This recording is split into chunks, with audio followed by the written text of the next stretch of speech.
Je donne la parole à Monsieur Louiset. Il s'agit donc de la nouvelle tarification 2016 pour ce qui concerne le port de plaisance.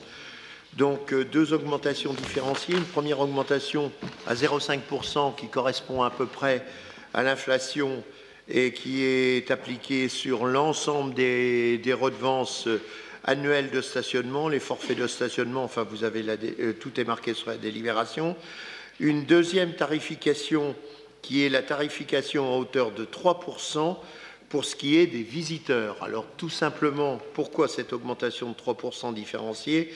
Parce que nous allons intégrer la taxe de séjour dans le tarif portuaire, ce qui nous évitera de collecter régulièrement à chaque passage la taxe de séjour. Et nous avons eu une négociation avec l'Office du tourisme et la communauté urbaine pour que cette taxe de séjour soit fixée le Conseil général, soit fixée pour l'ensemble du port de plaisance à 12 000 €. Donc c'est simplement cette répercussion de l'augmentation de la taxe de séjour. Par ailleurs, il y a 3 nouvelles modalités tarifaires pour l'année 2016 qui sont pas très importantes puisque l'année dernière, nous avons créé des tarifs spécifiques pour les bateaux de 16 à 18 mètres et de 18 à 25 mètres.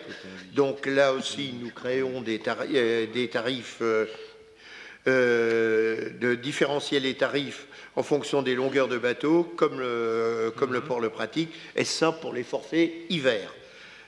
En termes de tarifs promotionnels, il est proposé d'étendre la remise de 20% accordée au rallye sur les... Nous étions... Les rallyes, à partir du moment où ils avaient 10 bateaux, pouvaient bénéficier d'une remise de 20%.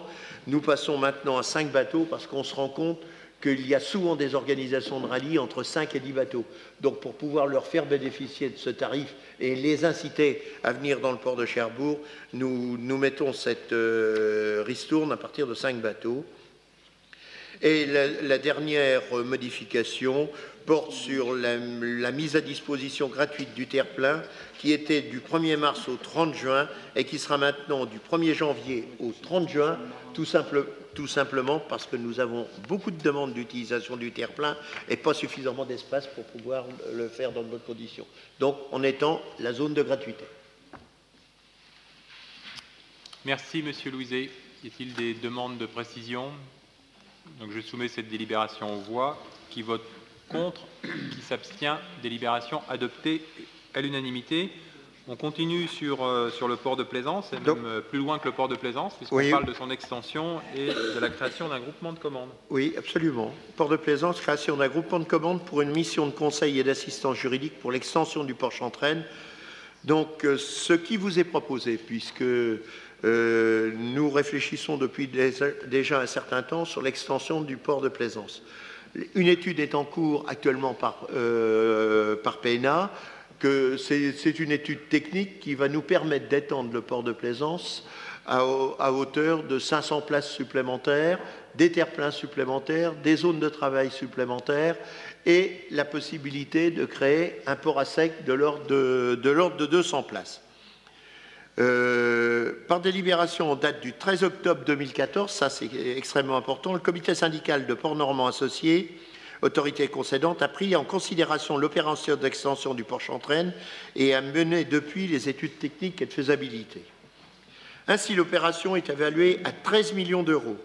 Elle comprend la réalisation de 500 places, c'est ce que je disais tout à l'heure, l'aménagement d'une zone de carénage de 1500 mètres carrés et d'un quai d'armement, la création d'1,5 hectare de terre-plein, de 150 places de stationnement et 250 places de stationnement pour les véhicules et l'installation de sanitaires et de points de collecte des déchets et la possibilité de créer un port à sec d'environ 200 places. C'est ce que je vous disais tout à l'heure. L'aménagement de moyens de mise à l'eau, cale et estacade pour un élévateur à bateau.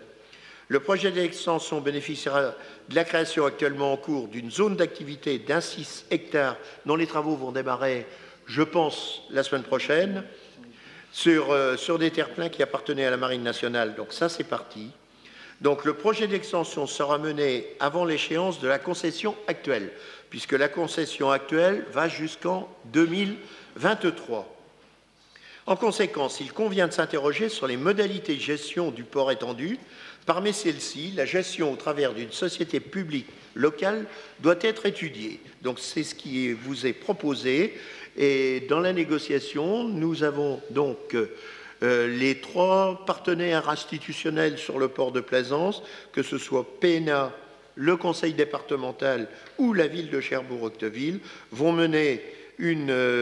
proposer de faire un groupement de commandes pour réaliser un état des lieux de la concession actuelle, accompagner les collectivités pour la création d'une société publique locale et déterminer les perspectives et équilibres financiers de l'exploitation du port de Plaisance.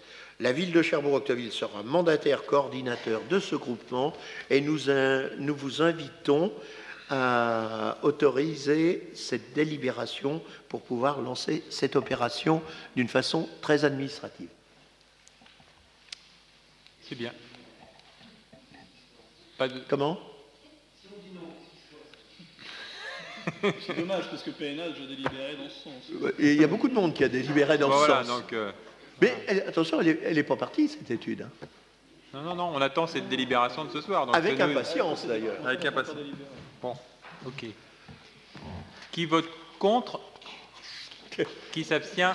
Délibération adoptée à l'unanimité. Vous voyez que l'extension du port de Plaisance, c'est un dossier qui avance sur tous les aspects techniques et surtout juridiques.